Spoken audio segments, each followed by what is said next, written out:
ነው ምላሱ ተቆርጦ ሰው ምን ሞት ብሎ ያለውን የሃይማኖት አባታል እኛ ወረዳጅ ተፈጽሟል። ወስዶ ከመንገድ ላይ አንዱን ወሰዱት፣ ምላሱን ቆርጠው እጁን ቆርጠው ጆሮውን ቆርጠው ነው የገደሉት። እና ይሄ አማራ ክልል በእውነት ሲደረግ የሰላም አባቶች አሁን እንደው የተናገሩት ነገር አለ አንድ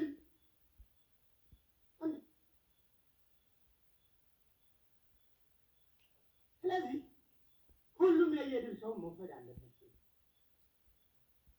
አሁን እሱ በጥቅሉ አልደረሳችሁልንም፣ ከደረሳችሁልን ሀሳብ እናዋጣለን። ነገር ግን የማትደርሱልን ከሆነ አሁን እዚህ ሀሳብ አውጥተን ማታ ወስዶ ይገለኛል፣ 100 ሺህ ብር አምጣ፣ ይሄን ያህል ብር አምጣ ይላል ጽንፈኛው የሚል ሀሳብ ነው የሚወጣው። መጀመሪያ ሰላሙን የህጋችን ያወጣን ሰዎች እኛው አሁንም እንመልሰው፣ መንግስትም የራሱን አቅም ይጠቀም። ተመረናል እኮ ምረርን ያብለን። አንድ ሰው ሲያዝ 300 ሺህ ብር አምጣ ነው የሚለው። አንድ ሰው ሲያዝ 1 ሚሊዮን አምጣ ነው የሚለው። እና ይሄንን መንግስት የራሱን ቢወስድ ህብረተሰቡ ደግሞ ታይድረስ ለምን እያለ ቢጠይቅ ለምን እንደው እናንተ የምትሰርቁ እየሰረቃችሁ ነው ወይ? መንግስት እየሰረቃችሁ ነው ወይ? አማራን የምታስከብሩ የምን መልስ መስጠት አለበት። ይዝባው ከልብ ከሆነ ከልብ ዛሬ ጀምሮ ከልብ ከሆነ ያ ሰው ሰላም ያመጣል።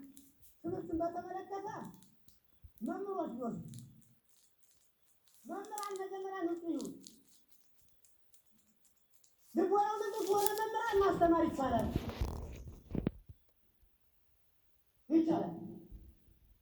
ግን መጀመሪያ ላይ ያው እነሱም አብረው ሆርሆይ ሲሉ ስለነበረ አሁን ደግሞ ተመልሰው ትምህርት ሲገቡ ነግሬሃለሁ ስለሚለው ፈሩ። እሱን ፍርሃት ለማስለቀቅ ቀበሌ ድረስ ጀማሉ የጸጥታ ኃይሉ ስራ መስራት ጀምሯል የሚል ነገር ነው ያለ። ከዛ ውጭ የኑሮ ውድነቶችም አሉ። ኑሮ ውድነቶችንም መንግስት ቢወስድ ህብረተሰቡ የእርስ በርስ ጦርነት ምን እንደሆነ የተረዳ አይመስለኝም። የእርስ በርስ ጦርነት በጣም አስከፊ ነው። እያየነው ነው። በጎረቤት ሀገሮቻችን በሱዳን በሌሎችም ቦታ የሰው ህይወት መጥፋት፣ መሰደድ፣ ውድመት ነው። ሌላ ምንም ትርፍ የለውም የእርስ በርስ ጦርነት። ስለዚህ እኔ እንደዚህ ያልኩበት ምክንያት የሃይማኖት መሪ የምንላቸው መምህራን የምንላቸው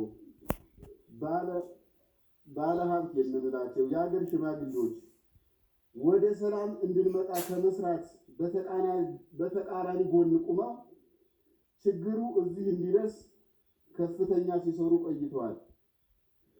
መንግስትም ይሄን የማያውቅ አይመስለኝም። ያው በሆደ ሰፊነት እየተው ይመስለኛል። ማን ምን እንደሚሰራ ይታወቃል። ስለዚህ መንግስት እስካሁን የታገሰው በቂ በመሆኑ ስለ ሰላም የማይሰብክ የሃይማኖት መሪ ምን ያደርግልናል? ትውልድን በስነ ምግባር የማይቀርጽ መምህር ምን ይሰራልናል? ጥሩ ነገር የማይመክር የማያስታርቅ የሀገር ሽማግሌ ምን ያደርግልናል? ሀብቱን ለከተማ እድገት ለልማት ከመዋል ይልቅ ለሽብር ወንጀል የሚሰራ ከሆነ ስለማይጠቅም መንግስት አስፈላጊውን እርምጃ መውሰድ አለበት። በቃ እስካሁን ድረስ የታገሰ ይበቃል። ብዙ ነገር ተሰርቷል። እዚህ ከተማ ብዙ ነገር አይተናል። ብዙ በሰው ላይ ተሰርቶ የማይታወቅ ግፍ ተሰርቷል። በታሪክ ሰምተነው የማናውቀው ነገር ተሰርቷል። ስለዚህ እነዚህ ሰዎች ይህንን ድርጊት ለሚከተላቸው ለተከታያቸው ካላወገዙ ምንድን ነው ስራቸው? ስለዚህ መንግስት ጠንከር ያለ አቋም እርምጃ ወስዶ ሰላማችንን ማረጋገጥ መቻል አለበት የሚል ሀሳብ አለኝ።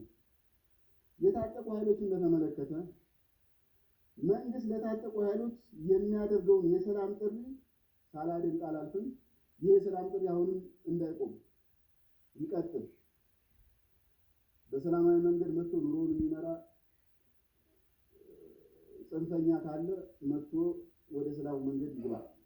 ሌላው ይህን በማይቀበል የጽንፈኛ ኃይል ላይ ለምሳሌ በዲማ ቀበሌ በቀባና መንግስት ወቅዱስ ደርሳን ነቆራ ያለ ጽንፈኛ ሌባ አስፈላጊው እርምጃ ወስዶ ህዝቡ ሰላሙን እንዲያገኝ መደረግ አለበት። ሌላው ከመንግስት እይታ ውጭ የሆኑ አይመስለኝም። አሁን በመስሪያ ቤት ተሰብስቦ ያለ ሌባ ሁለት እግር የረገጠ ቀን ቀን መንግስት ይመስላል፣ ማታ ደግሞ ለጽንፈኛ መረጃ የሚሰጥ መስሪያ ቤት አለ። ስለዚህ መንግስት አሁን የሌሎችን የስልክ ጠለፋ እኮ እየሰማ ነው። ለምንድን ነው መንግስት እነዚህ ጠልፎ ወደ ትክክለኛው መንገድ የማይመጡ? ከተማ ተቀምጦ ለጽንፈኛ ሎጂስቲክ የሚያቀርብ ባለሀብት ላይ መንግስት እየጠፈን ነው ወይ? ተቀምጦ እሱም ጥቅም ያገኛል፣ ሌላው ድሃ በኑሮ ውድነትም በጦርነትም ይሰቃያል፣ እሱ ይተባል። መንግስት እየጠፈን ነው አይጠፋውም። ስለዚህ ወደ ሰፊነቱ ይበቃ። ስለ ሰላም ብንሰብ ይሄ ሁሉ አይመጣም።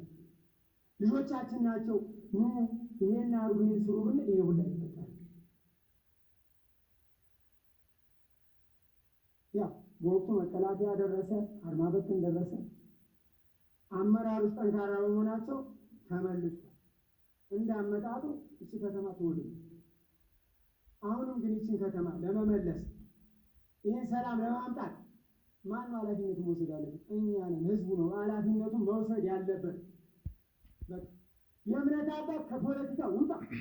የእምነት አባት የተባለ ፖለቲካው ምን ይሰራል? ስለ ሰላም እንስበክ፣ ስለ ሰላም እንስበክ። ፖለቲካ ውስጥ እኛ እንግባ። የእምነት አባቶች መምህር የራስህን ስራ፣ ስለ ሰላም ስራ። ከዳር እስከ ዳር ያለው የሚጠፋው ማለት ኢትዮጵያ ውስጥ እንግዲህ ሀገር ዜጋ አለ፣ የመን አለ፣ ካናዳ አለ፣ እንግሊዝ አለ። እነሱ እኮ እኛም በማባላት የቤት ስራ የሚሰሩት ለምን ኢትዮጵያ እንዳትነሳ እንዳታድግ ማዕድኗን እንዳትጠቀምበት። ስለዚህ ይህንን ነገር ራሳችንን እናግዳ። መጀመሪያ እኛ ስለ ሰላም እንመስበት። እዚያ አፍንጫችን ላይ በታጣቂ እየታፈነ እየተገደለ እየተዘረፈ ትምህርት ቤቱ የተዘግተው መምህር እንኳን ደሞዝ እየበላ ወርዶ ለማስተማር ቢል ወርዶ ዲማ ሰብስቦ ደሞዝን ታካፍለኛለህ ያለ። ለምንድን ነው ሸፎን አድርገው የምንሄድ? የአንድ ወር ደሞዝ ትሰጠናለህ? ትምህርት ብላ ታስተምር ብሎ ነው ሰብስቦ ጽንፈኛው ዲማ ላይ የምን መምህር ይሰጥ። እንደምን ያመራሩ የተሰራች ስራ አንሸሽግ ተሰርቷል። ብዙ ስራዎች ተሰርተዋል።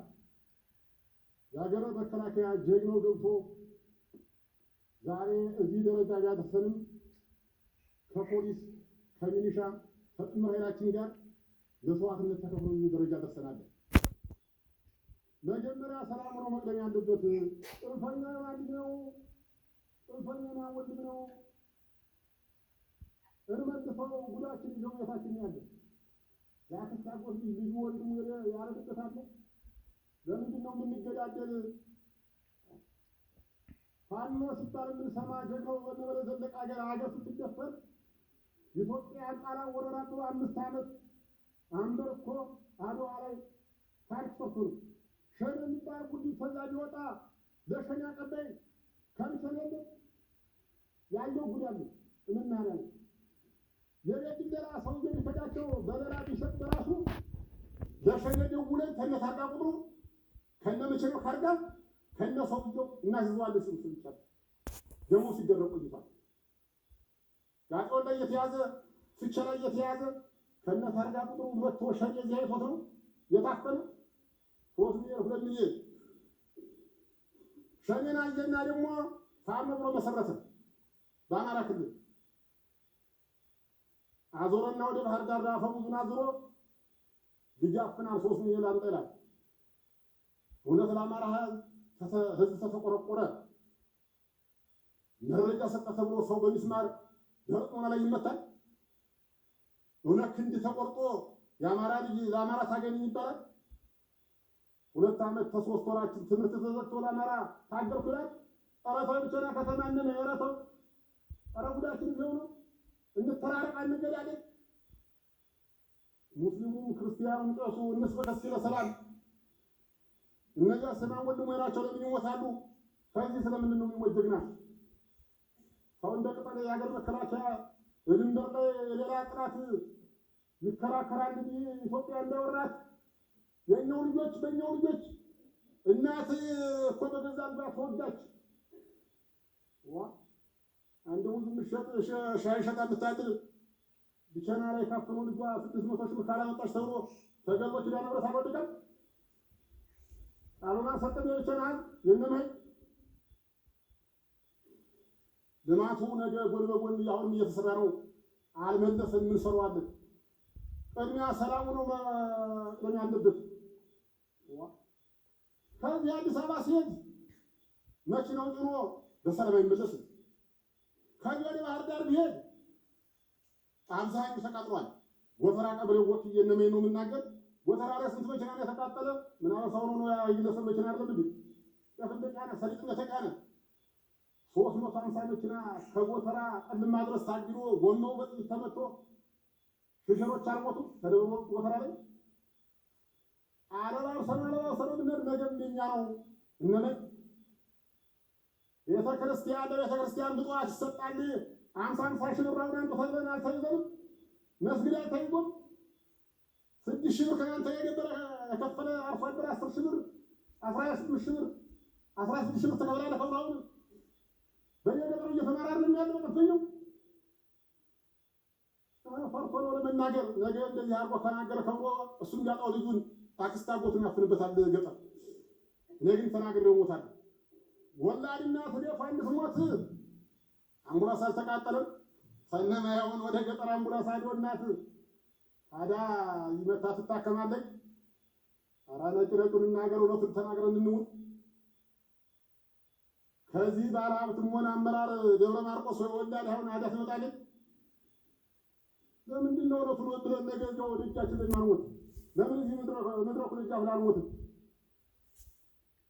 እውነት ለአማራ ተታገለ ከጥንት ጠላቶቻችን ጋር ከነ ግብፅ ጋር ከነ ሱዳን ጋር ከነ ኤርትራ ጋር ትናንትና ተከሰረው ሻዕቢያ ጋር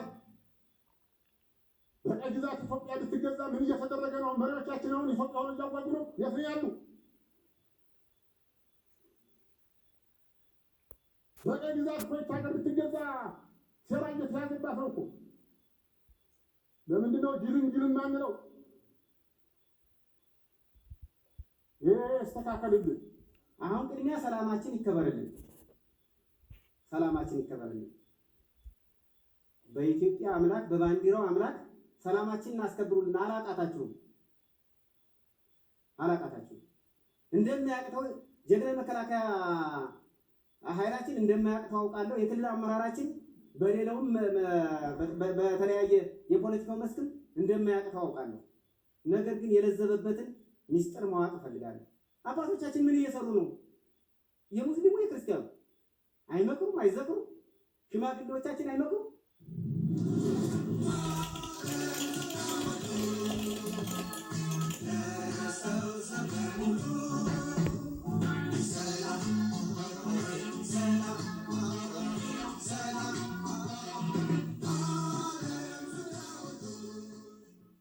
ባለፉት 2 ዓመታት በከተማው በዙሪያው የተፈጠረው ችግር ምናልባት የምንናገረው ካሉ ብዙ ጊዜ የሚወስድ አሁንም ካዳመጥነው በላይ ነው የሚለውን ነገር መተማመን በጣም ያስፈልጋል። ይሄም አይቆረቁረው፣ ይሄም አይቆጨው ኗሪ ካለ የጊዜ ጉዳይ ነው። ዝም በሉ የኔን እግር ነው የሚግጥ በሚል የምታስተምሩን ብሂል መድረሱ አይቀርም ማለት ነው። ከእናንተ የተሰወረ ነገር የለም። በቅርብ መሪያችሁን ያጣችሁበት ከተማ ነው። ለሰላም ሲሉ ለህዝብ ሲሉ ጽንፈኝነትና ዝርፊያ የትም እንደማያደርስ ወጣ ብለው የተናገሩት ሰዎች ዛሬ የሉም። ይሄ ሊያመን ይገባል። ይሄ አንገት ያስደፋ የዝርፊያ የውንብድና ችግር በሚጠይቀው ልክ ሁላችንም የድርሻችንን መወጣት አለመቻላችን ምክንያት ቢቸና ላይ በምትፈልጉትና በምትሉት ልክ ልማት ሰላም ማረጋገጥ አልቻለም። እነማይ ወረዳ ላይም በምትፈልጉት ልክ ልማት ሰላም ማረጋገጥ አልቻለም። ምን ማለት ነው? የመንግስት ሰራተኛው መንግስት የሰጠውን ኃላፊነት እና ብቁ አገልጋይ ሆኖ ከመስራት ይልቅ ሙያዊ ኃላፊነቱን የከዳ የረሳ ለገዳዮች፣ ለዘራፊዎች፣ ለወንበዴዎች፣ ለተላላኪዎች አሸርጓጅና መንገድ መሪ መሆን እና ከዚህ መታቀብ አለመቻሉ አንድ። ሁለተኛ አባቶቻችን በእድሜ ያገኛችሁት እናንተ እንዳስተማራችሁት ፈጣሪ ከሰራውን በላይ ሰማይ ቢቀደድ በእኛ ይሰፋል እንዳላችሁን እሱን ማድረግ አለመቻላችሁ። የሃይማኖት አባቶቻችን ሁሉም ሃይማኖቱ በሚፈቅደው ሰላም እንዲረጋገጥ ሰው ፈጣሪውን በሰላም እንዲያስብ ከፈጣሪው ጋር እንዲገናኝ ሰላም የደፈረሰበት አካባቢ ሁሉ ተገኝቼ ስለ ሰላም ልስበክ የሚለው ሁኔታ መጥፋቱ ነው። ይሄ ነው። በእነዚህ በሶስቱ መሰረታዊ ምክንያቶች እንዳላችሁትም ከችግር አልወጣም፣ እንዳላችሁትም ብር አምጧል፣ እንዳላችሁትም ቅጥቀጣዋል፣ እንዳላችሁትም ልማት ትፈልጋላችሁ፣ ልማት እንፈልጋለን። በሚፈልገው ልክ እቅዳችን እየተሳካ አይደለም። ስለሆነም ሁላችንም ለሰላም ሲባል የሚከፈለውን ሁሉ ዋጋ በመክፈል መስራት አለብን ማለት ነው። ሌላው አሁንም በእኛ ውስጥ ሰላማዊ የመሰለ በማደናገር ላይ የተመሰረተ ማንኛውም ነዋሪ ካሁን በኋላ አናስተናግድም። 2 ዓመት ቆይተናል። 2 ዓመት ህዝባችን ተሰቃይቷል። 2 ዓመት ሰዎች ስለነገሩት ሳይሆን አይኑ እያየ የሰማውን ሳይሆን አይኑ ያየውን የደረሰበትን የተሰቃየውን ስለሆነ የተሰቃየውን ነገር እንዳይናገር እየከበከበ ያልሆነ ነገር እያደናገረ ሁሉም ወደ እውነት መጥቶ ለእውነት ሲባል እውነትን መንገድ አድርጎ እንዳይተም እንዳይንቀሳቀስና እውነትን ለማድበስበስ እውነትን ለመቀባባት የሚንቀሳቀሱ ተላላኪ ቡድን ጽንፈኛና ዘራፊን እንዳይታገል የሚያደርግ ማንኛውም አካል ካሁን በኋላ ይቆማል ማለት ነው። ይሄ በግልጽ ነው የምንታገለው።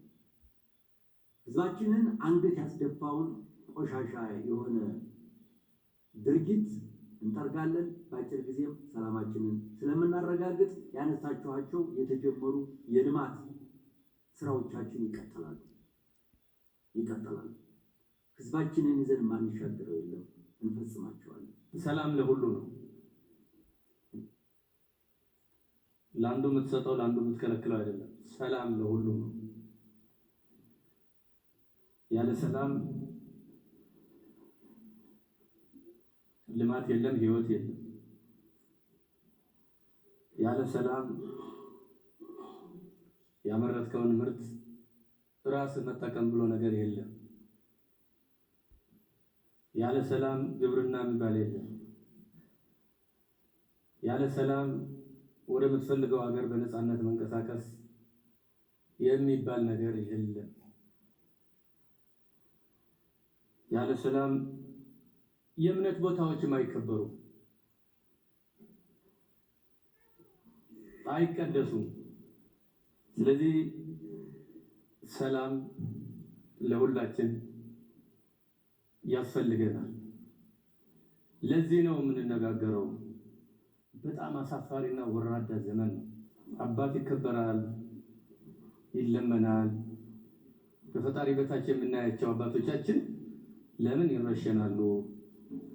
ለምን በንብርክክ ያስኬዷቸዋል?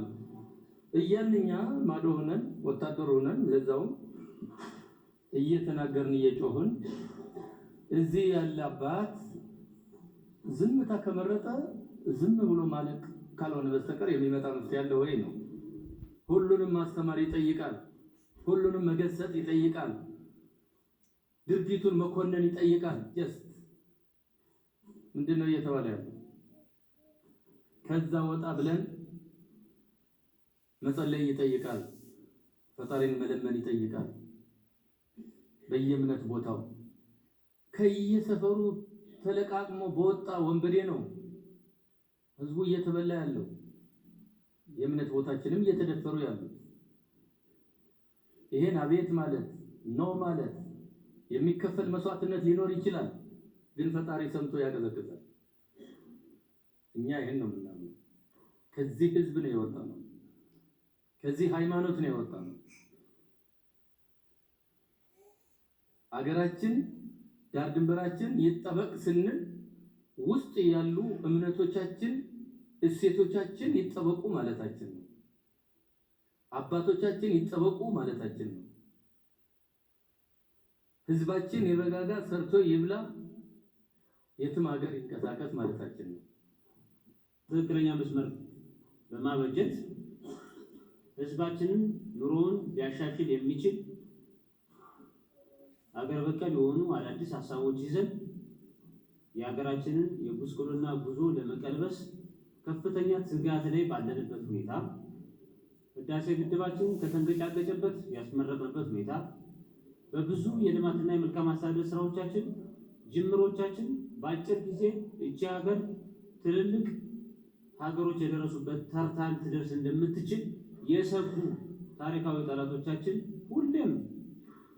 ሁሌም የሚከታተሉ ሁሌም እንድንደናቀፍ የሚፈልጉ ታሪካዊ ጠላቶቻችን አብረው የሚሳተፉበት ግጭት ነው። ግብፅ አለ። ህዳሴ ግድቡን ለማስቆም ሞከረ፣ አልቻለም። ስለዚህ ሌላ አጀንዳ መቅረጽ አለበት። ኤርትራ አለ። ሁልጊዜም የኢትዮጵያ መልማት አይመቸው፣ የኢትዮጵያ ማደግ ውጋት ነው የሚሆነው፣ ምቾት አይሰጠውም። ምክንያቱም እዛ ሀገር መንግስት የለም፣ ዲሞክራሲ የለም፣ ዋቴቨር ህገ መንግስት የለም። ስለዚህ የኢትዮጵያ በቀጠናው ጠንክሮ መውጣት የብዙ ታሪካዊ ሀገሮቻችን ስጋት ነው። ስለዚህ በእጅ አዙር እነዚህ ኃይሎች መጥተው እኛ አካባቢ ያለውን ገብቶትም ሳይገባውም ዓላማ ኑሮትም ሳይኖረውም የተደናገረውን ማህበረሰብ በመያዝ ክልላችንን ብሎም ሀገራችንን የማፍረስ እንቅስቃሴ ውስጥ ነው የተገባው። ተራ ግጭት አድርጎ የመውሰድ ነገር አይደለም ማለት ነው።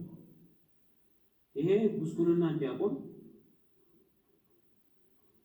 የብልጽግና መንግስት እጅግ በጣም ወሳኝ የሆኑ ታሪክን የሚያሻግሩ የጉስቁልና ጊዜያችንን የሚያሻግሩ ረዣዥም ትልሞች ያለው ፓርቲ ነው። እነዚህን ለማሳካት ቁርጠኛ የሆነ አመራር አለ። ሌት ተቀን የሚተጋ ከላይ እስከታች እኛ ህዝባችንን ኑሮውን ለማሻሻል ነው የምንጥረው። ጠላት የህዝብን ኑሮ ማጎሳቆል ነው ፍላጎቱ። እኛ ታሪካችንን አድሰን ኢትዮጵያ ወደ ነበረችበት የትልቅ ማማያ ትምጣ ነው ትግላችን። ጠላት ክብሯና ሞገሷ የተደፈረች የተዋረደች ሀገር መመስረት ነው ፍላጎቱ፣ መበተን ነው ፍላጎቱ። ይሄንን ከሚፈልጉ አካሎች ጋር ተደራጅቶ ነው የመጣበት። እንደ ማን ይሙት እስኪ አሁን የእኛ ጽንፈኞች ከወያኔና ከሻዕቢያ ጋር ተባብረው ምን አይነት መንግስት ነው የሚመሰሩት? ይህ ኃይል የገጠመውን ምቹ ሁኔታ በመጠቀም ህዝባችንን አደናግሮ በአንድም ይሁን በሌላ መንገድ ከጎኑ አሰልፎ የአማራ ጥያቄዎችን ላስመልስ በሚል የጀመረው ጉዞ ሲጀመር ዓላማው የከሸፈ ነው። ሲቀጥል ርቀት የሚሄድ ዓላማም የለውም። አሁን በተጨባጭ ህዝባችንን በከፍተኛ ደረጃ አጎሳቁሎታል። በልማት ስራዎቹ የሚታወቅ ታይቶ የማይጠገብ የጤፍና የተለያዩ ምርቶች ባለቤት የሆነ ዞን ለሌሎች አካባቢዎች ዋስትና የሚሆን የልማት አውታር የሆነ ዞን በብዙ ልማቶቹ ወደኋላ ቀርቷል። በተለይ ደግሞ ተጠቃሽ ሆኖ የትምህርት ዘርፉ ይህ ምስራቅ ጎጃም እጅግ በጣም በርካታ ምሁራን የሚወጡበት ዞን ነው። ዛሬ ላለፉት 2 ዓመታት በርካታ ትምህርት ቤቶች ተዘጋግተው የትውልድ ጋፕ እንዲፈጠር የትውልድ ክፍተት እንዲፈጠር ነው እየሆነ ያለው። ይሄ መቆም አለበት። ሌላኛው ህዝባችን ተሳታፊዎችም እንዳነሳችሁት መስሏችሁ ደግፋችሁት ነበር። እውነታውን ስታረጋግጡ ግን ትርፉ እናንተኑ ነው እያጎሳቆለ ያለው። መጀመሪያ አካባቢ ሲጀመር ግጭቱ የፖለቲካ አመራሩን የክልል፣ የዞን፣ የወረዳ፣ የቀበሌ አመራርን በማባረር ብቻ ወይም በመግደል ብቻ ትግሉ የሚያቆም መስሏችሁ ነበር። እውነታው ግን ከእያንዳንዳችን ቤት ነው የመጣው። ዛሬ እንግዲህ ሀብት መጠን እየለካ ከሌ 20 ብር አለው ከሌ 30 ብር አለው እያለ መዝረፍ ከጀመረ ነገ ደግሞ ሌላ ታሪክ ውስጥ ነው የሚያስገባል። ሲበዛ ደግሞ ጨካኝ ነው። በባህላችን በታሪካችን አይተነው የማናውቅ አይነት ጸያፍ የሆነ ድርጊት ነው የሚፈጽሙ። ስለሆነም ይሄ ግጭት እጅግ በጣም በርካታ ግፍ በህዝባችን ላይ አድርሷል። ግፉ ጽዋውን ሞልቶ ፈሷል። ስለሆነም ይበቃል ማለት አለብን፣ ማስቆምም አለብን። ጽንፈኛው ኃይልን በተመለከተ ይሄ ኃይል ግራ የተጋባ ነው። ዓላማዬን ነው ብሎ የሚያሳካውን ነገር እርስ በርሱ አይስማማበትም። ሁለተኛው ዓላማው የገባቸውና በተጨባጭ ህዝባችንን ወደ ጉስቁልና የሚከት መሆኑን የተረዱ ጽንፈኞች በሰላም እጃቸውን መስጠት ጀምረዋል። በብዙ ቦታ ሰሞኑን እንኳን እዚህ ዞን ስንት ሰው እንደገባ ታውቃላችሁ? እየፈረሰ ነው። በቡድን እየሆነ ትጥቁን እየያዘ ለመንግስት እጁን እየሰጠ ነው። እዚህም አንድ ተናጋሪ እንዳለው ሞክሮታል፣ አይቶታል፣ አልሆነም፣ አልተሳካም፣ አይሆንም። ትላንትናም ዛሬም በቡድን የሚገቡ ትልልቅ የምትሏቸው ሰዎች ስማቸውን የምናውቃቸው ሰዎች ይመጣሉ። የመጨረሻ ሊሆን የሚችለው እጅ መስጠት፣ በሂደቱ ህዝባችንን ሊያጎሳቁሉት ይችላሉ። ይሄ መቆም ያለበት ሁኔታ እንደሆነ ሁላችንም መገንዘብ ይኖርብናል። በእኛ በኩል ያለን አቋም ምንድን ነው? ዋነኛው ዓላማችን አብዛኛው ሰው ዓላማውን ተረድቶ በሰላም እጁን ሰጥቶ አስፈላጊው የሆነውን ውይይትና ድርድር አካሄደን ህዝባችንን ነፃ ማውጣት ነው የምንፈልገው። ስለዚህ ሁሌም የማይዘጋ ክፍት የሆነ የሰላም በር አለን። እዚህ ላይ የሃይማኖት አባቶች እንድታግዙ ደፈር ብላችሁ እንድትቆጡ እንፈልጋለን። ይሄን በደንብ መዝግቦ መያዝ አስፈላጊ ነው። ሁለተኛው የህግ የበላይነት እናረጋግጣለን። አንድም አብዛኛውን ሰው በራችን ከፍተን ለሰላም ውይይት አካሄደን በውይይትና በድርድር ችግራችን መፍታት ይኖርብናል። ለዚህ የሃይማኖት አባቶች ሊታገሱ ይገባል። ሁለት ደግሞ ኃይላችን አሰባስበን ደረጀት ብለን ህግ እናስከብራለን። በዚህ ሂደት ወረዳ እና ከተማ አስተዳደሩ የራሱን የቤት ስራ መስራት አለበት። አሁን የምናወራው ስለ ብቸናና ስለ እነማይ ስለሆነ፣ በነገራችን ላይ ይሄ ግጭት ሁለት አይነት ነገር ይዞብን መጥቷል። በጣም የተመቻቸው ሰዎች አሉ። በዚህ ግጭት ሀብት የሚፈጡ ዘና የሚሉ በሰው ሞት ምንም ነገር በቃ የማይሳቀቁ እንዲህ አይነት ሁኔታ የፈጠራላቸው ሰዎች አሉ። ተጎጂ የሆኑ ሰዎች ደግሞ አሉ። ቅድም ባልኩት መንገድ በመንግስት ሰራተኞቻችንን በኩል ተቸግረው ከአቅም በላይ ሆኖባቸው ወደ ስራ መግባት ያልቻሉትን አፕሮች አድርጎ ወደ ስራ እንዲገቡ ማድረግ ማገዝ አስፈላጊ ነው። ከዛ በዘለለ ግን ሁለት ቦታ እየረገጠ ይሄ ነገር ሲራዘም በነፃ ስራ ሳልሰራ ደሞዝ ተከፍሎኝ ይኖራለሁ የሚል ከሆነ ይሄ በጣም አደገኛ አመለካከት ነው። መለየት አስፈላጊ ነው። ገምግሙ፣ አቋሙ ሰው እዚህ ቤት ሀሳብ የሰጣችሁ ሰዎች በአጠቃላይ እኔ ወስጄ ሳየው እውነት ለመናገር እጅግ በጣም ደስ የሚል ሀሳብ ነው። መንግስትን በልኩ ስህተቱን እንዲያርም ነግራችሁናል። ለቅመን እንይዛለን። በክልል ደረጃ ይፈቱ ያላችኋቸውን እያንዳንዷን ጥያቄ ለቅመን ይዘን እንፈታለን፣ ሪፖርትም እናደርጋለን። በዞን ደረጃ የተቀመጡ ያነሳችኋቸው ሀሳቦች ዞኑ የሚፈታቸውን ደግሞ ለቅመው ይዘዋል። በእርግጠኝነት ይፈታሉ ብዬ ተስፋ አደርጋለሁ። ከእናንተ አኳያ ምንድን ነው የሚጠበቀው የሚለውንም በተገቢ መንገድ ማየት አስፈላጊ ነው። ህዝባችን መስሎት ተደናግሮ ጽንፈኛን ደግፎ ነበር። አሁን ባለው ቁመና እና ባነሳችሁት ሀሳብ ግን የችግሩ ገፈተ ዋነኛ ቀማሾች እናንተ ሆናችሁ በመገኘታችሁ ያለው አማራጭ ህግና ስርዓት እንዲከበር ማድረግ አለባችሁ ብላችሁ እንዳነሳችሁት እናንተም ህግና ስርዓት እንዲከበር የበኩላችሁን አስተዋጽኦ መወጣት አለባችሁ። አንድ አካባቢያችሁን መጠበቅ አለባችሁ። ከመንግስት ጋር ሆናችሁ ሁለት እግራቸውን አንድና አንድ እዚህ አድርገው ቆመው ሞቅ ሲል ወደ መንግስት ሞቅ ሲል ደግሞ ወደዛኛው ኃይል እየተለጣጠፈ የህዝባችንን መከራ የሚያራዝሙ ግለሰቦችን መታገል አለባቸው። እኛ ብቻ እንድንታገላቸው መፍቀድ የለባቸው። ዛሬ ብታልፈው ነገ አንተን ያስገድላል፣ ነገ አንተን ያዘርፋል፣ ልጆችን ያሳክትባል። ስለዚህ መታገል አለብን። ይህ ከተማ ውስጥ አለ የተባለውም የሆነ ውስብስብ ኃይል በገጠሩም ያለው በዚህ መንገድ መጥራት አለበት። ህዝብ ነው የሚያጠራው። ከእናንተ አቅም በላይ የሆነውን ለአካባቢ መስተዳድር አሳውቆ እርምጃ እንዲወሰድ ማለት ነው። ህጋዊ እርምጃ ይወሰድ። በዛ መንገድ ማየት አስፈላጊ ነው። በተለይ እነዚህ በሰላም እጃቸውን ሰጥተው የሚመጡ ሰዎች እኛ በዲዲአር አሰልጥነን ትንሽዬ ነገር ሰፖርት ተደርገው እንደመጡ ይሄ በእኩል እይታ ታይተው በምንችለው ሁሉ አቅም የስራ ዕድል ተመልሰው ደግሞ ሌላ ችግር ውስጥ እንዳይገቡ የመደገፍ ስራ እኛ ከመንግስት መዋቅር ይጠበቃል። በአጠቃላይ ግን ህብረተሰቡ ይህንንም አግዞ ይሄ ጉዳይ በአጭር ጊዜ ውስጥ እንዲጠናቀቅ ማድረግ አለብን ብዬ አምናለሁ። ስለሆነም ይሄን ካደረግን አንደኛ በአጭሩ ወረዳው ላይ የተጀመሩ የመልካም አስተዳደርና የልማት ስራዎቻችን ማሳካት እንችላለን። ሰላማችን በእጃችን ማረጋገጥ እንችላለን። ብቸናም እነማይ ወረዳም የተለመደውን የልማት ስራውን ማከናወን ይችላል። የተቋረጡ የልማት ፕሮጀክቶች በሙሉ ወደ ስራቸው እንዲመለሱ ማድረግ እንችላለን። የትምህርት ስራችን፣ የገቢ ስራችን፣ ሌሎች የጤና ልማት ስራዎቻችን በሙሉ በተሳካ ሁኔታና ከቀደመውም በላቀ ሁኔታ ህዝባችንን ወደ ልማት ጎዳና እንዲመለስ የማድረግ ዝግጁ የሆነ መዋቅር አለን። ይህን በተገቢው መንገድ ማየትና መስራት እንፈልጋለን። በአጠቃላይ በየደረጃው ያነሳቸዋቸውን ሀሳቦች ለቀመን ወስደን እንፈታለን። በክልል ደረጃ የሚፈቱ በዞንና በወረዳ ደረጃ የሚፈቱ ብላቸው ያነሳቸዋቸውን ቅድም የጠቃቀስኳቸውን ችግሮች ወስደን እንፈታለን። ሌላው ጽንፈኞችን በተመለከተ አሁንም በዚያው አጋጣሚ ጥሪ ማስተላለፍ እንፈልጋለን። መሽቶባችኋል። ለማታሸንፉት ዓላማ ነው እየወደቃችሁ ያላችሁት። ስለዚህ በሰላም መንግስት በፈቀደው የሰላም ድርድርና ውይይት መሰረት ኑ፣ በራችን ክፍት ነው። ይህን መልእክት ማስተላለፍ አስፈላጊ ነው።